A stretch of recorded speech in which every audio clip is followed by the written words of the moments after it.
ধাতু আৰু অধাতু metals and non metals ইতিমধ্যে দুটা ভিডিঅ' গ'ল আমি সিহঁতৰ প্ৰথম ভাগটোত আমি পঢ়িছিলোঁ তোমালোকৰ এই ধাতু আৰু অধাতুৰ ধৰ্মবিলাক তাৰ পৰা ছেকেণ্ড ভাগটোত পঢ়িলোঁ সিহঁতৰ বিক্ৰিয়াবিলাক আমি কিছুমান প্ৰশ্নাৱলীও কৰিলোঁ নিশ্চয় তোমালোকে বুজি পালা বা ডাউট থাকিলে মোক ক'বা মই তোমালোকক ডাউট সলভ কৰিবলৈ একদম ৰেডি মানে তোমালোকে জাষ্ট ক'বা মানে কমেণ্ট ছেকশ্যনত হ'ব এতিয়া আমি আজি আৰম্ভ কৰিম তোমালোকৰ তৃতীয় ভাগটো ধাতু আৰু অধাতুৰ ইয়াত আমি কিছুমান বিক্ৰিয়া চাম তাৰ পৰা বাকী কথাখিনি মানে তোমালোকৰ যেনে কেনেদৰে ধাতু আহৰণ কৰা হয় আমাৰ ভূগৰ্ভৰ পৰা এইবিলাক সকলো চাম মানে কেনেদৰে পিউৰিফাই কৰা হয় এইবিলাক সকলো চাম আৰু আমি এতিয়া আৰম্ভ কৰোঁ হ'ব বেছি কথা কৈ নাথাকো এতিয়া আৰম্ভ কৰি দিওঁ আৰু হ'ব এতিয়া ধাতুৱে অধাতুৰ লগত কিদৰে বিক্ৰিয়া কৰে এইটো প্ৰথম আমাৰ টপিকটো সেইটো হ'ব তাৰ কাৰণে তোমালোকে এটা কনচেপ্ট জানিবলগীয়া হ'ব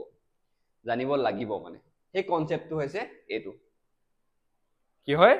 মৌলৰ ইলেক্ট্ৰনীয় বিন্যাস জানিব লাগিব তোমালোকৰ চেপ্টাৰত আছে তালিকা 3.3 এখন তোমালোকে জানিব লাগিব ইয়াত তোমাৰ একেবাৰে ইজি তোমালোকে যদি পৰ্যায়বৃত্ত তালিকাখন গম পোৱা একেবাৰে ইজি হিলিয়ামৰ কেটা ইলেক্ট্ৰন